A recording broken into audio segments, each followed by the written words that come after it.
Magnésium. Tout d'abord, ce ribat de magnésium, dans sa constitution, il est constitué de l'atome de magnésium muni de la molécule d'oxygène, l'élément sans laquelle vous ne verrez jamais la combustion chimique. Alors, les chefs de labo, il y a production de la lumière, et qui dit la lumière, il y a dégagement de la chaleur. Alors, en brûlant notre ribat de magnésium, vous constatez qu'il y a un élément qui reste comme, c'est ce qu'on appelle cendre. Alors, en chimie, cela n'est pas appelé cendre, mais c'est ce qu'on appelle la composition de...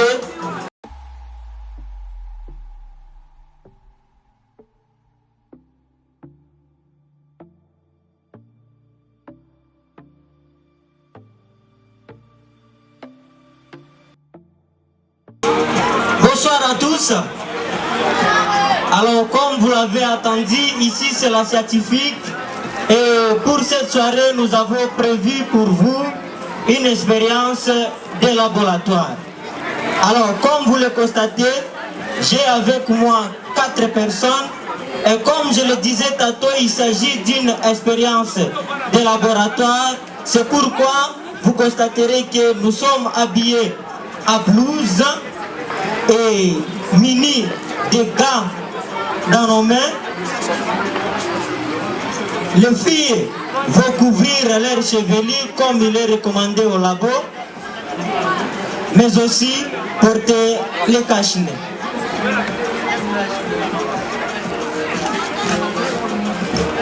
Pour vous, une expérience de combustion. Tout d'abord par la définition. La combustion est définie comme une réaction pendant laquelle il y a la production de la chaleur. Alors, pour effectuer cette expérience, nous avons avec nous notre type AEC qui sert pour la réalisation de petites réactions. Nous avons le prototype AEC, comme vous l'avez constaté, c'est là-dedans qu'on a placé nos types AEC. Nous avons notre mortier et le pilon qui a pour rôle diminuer la taille des substances solides. Alors nous avons l'acide, nous avons l'eau qui est là, et ici nous avons une glycérine.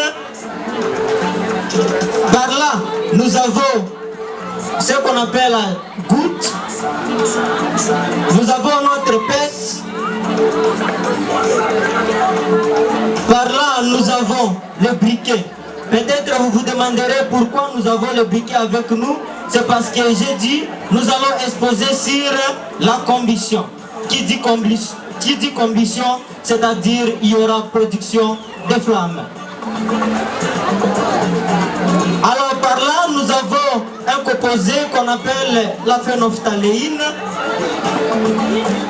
Ici, nous avons notre papier indicateur, autrement appelé papier pH. Alors, nous allons commencer par notre première expérience. Pour effectuer notre première expérience, nous avons aussi avec nous le ribat de magnésium. Alors notre première expérience sera basée sur ce ribat de magnésium. Tout d'abord, ce ribat de magnésium, dans sa constitution, il est constitué de l'atome de magnésium muni de la molécule d'oxygène, l'élément sans laquelle vous ne verrez jamais la combustion chimique. Alors, les chefs de labo, tenez le ribat de magnésium, veuillez le découper à deux. Nous tenons notre ribat de magnésium avec notre pèse. Je vous prierai d'être vraiment attentifs.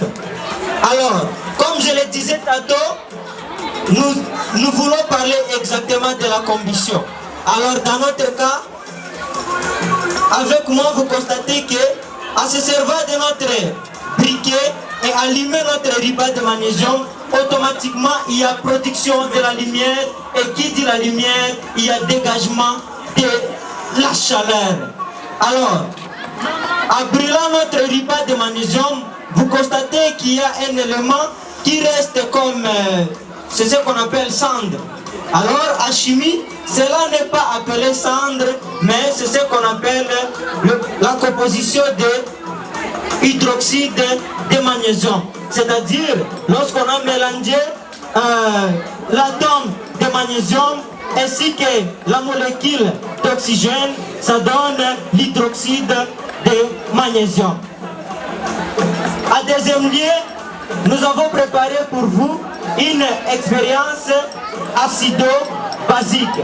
Alors dans le mot acido-basique, vous constatez immédiatement qu'il y a le mot acide et aussi le mot base. Alors, comme je le disais tantôt, nous avons deux types ASC avec nous pendant cette expérience. Alors, premièrement, comme je le disais, nous aurons l'acide et nous aurons aussi la base. Alors, je vous avais présenté notre acide se situe dans cette bocale, tandis que nous allons fabriquer notre base nous-mêmes, passez-moi les termes, dans notre labo. Alors, pour créer notre acide, notre base, voulais-je dire, nous prenons d'abord l'eau qui se retrouve dans le bécher, étant l'élément qui sert pour préparer des petites solutions aussi ou des petites réactions. On les déverse dans notre forme de bécher. Je m'excuse. Par ici, nous avons le composé qu'on appelle la soude caustique que vous enseignez par la formule de NaOH. Alors, pour créer notre base, nous prenons 3 comprimés, ou soit, passez-moi le terme, nous prenons 3 décès de la soude caustique, s'il vous plaît. Soyez expéditifs s'il vous plaît, parce que vous êtes codé à partir de temps et parti. Le temps et parti était de 5 minutes, alors allez-y rapidement, soyez beaucoup plus pratiques. Alors, en mélangeant l'eau avec la soude caustique, là nous sommes dans la marche de la création de notre base.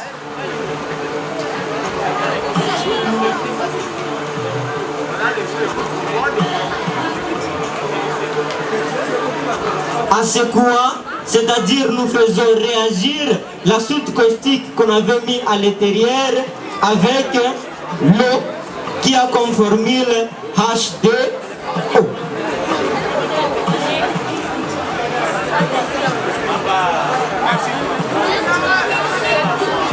Alors je prierai à une autre personne de prendre aussi ça,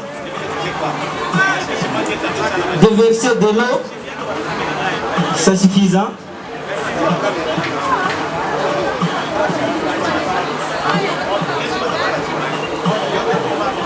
Prenons cette fois-ci 3 comprimés.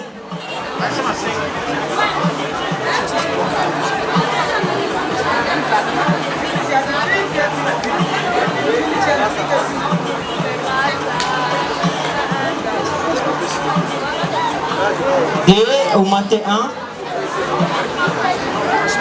Ouais, ça fait 3. Alors à secouant.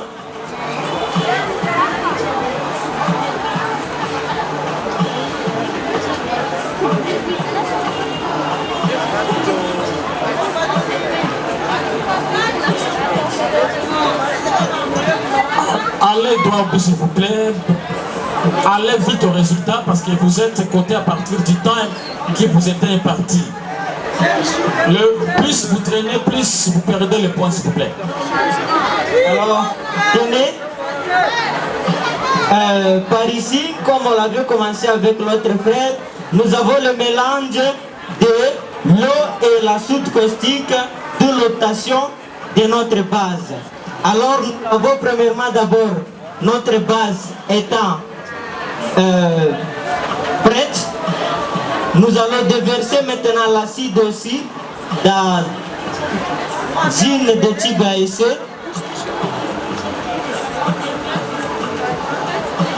Ouvrez, ouvrez.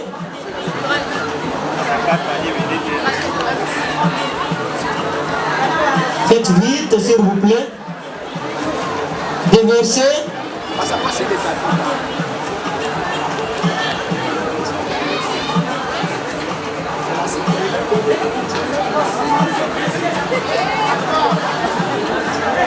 Alors par ici nous avons notre acide que nous plaçons dans le porte-type ASC à terme de sécurité.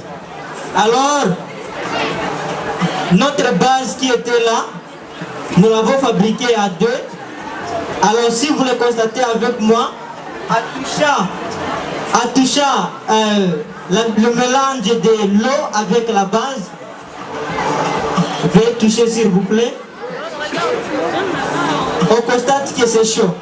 Alors, pour être plus clair, qu'est-ce que vous avez constaté?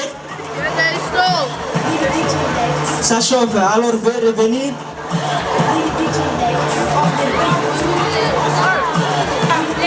On les place aussi par ici dans le type ASC, porte-type ASC Blaise dire. Alors maintenant nous allons nous servir de notre goutte pour aspirer substance que j'ai appelée phénophtaléine.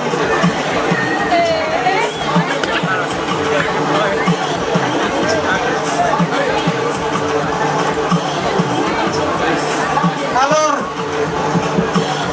qu'est-ce que vous constatez? L'acide qui dorénavant était incolore, promenant la couleur rosâtre, que les enfants peuvent faire la collision avec la couleur de myrine. Et là, notre base a changé sa couleur. Faisons de même maintenant pour l'acide. Veuillez aspirer encore une fois le phénophtaléine.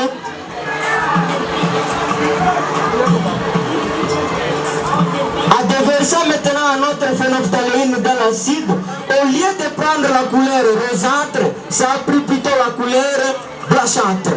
Ce qui fait la différence de la phénophtaléine étant mis dans l'acide, ça prend la couleur blanchâtre, contrairement au phénophtaléine mis dans la base qui prend la couleur rosâtre. Alors, en mélangeant maintenant notre base, étant mélangée avec la phénophtaléine,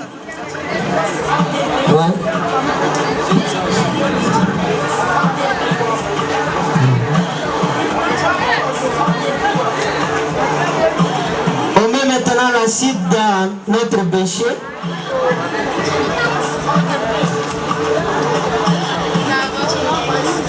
En déversant maintenant notre base de la couleur rosâtre dans l'acide,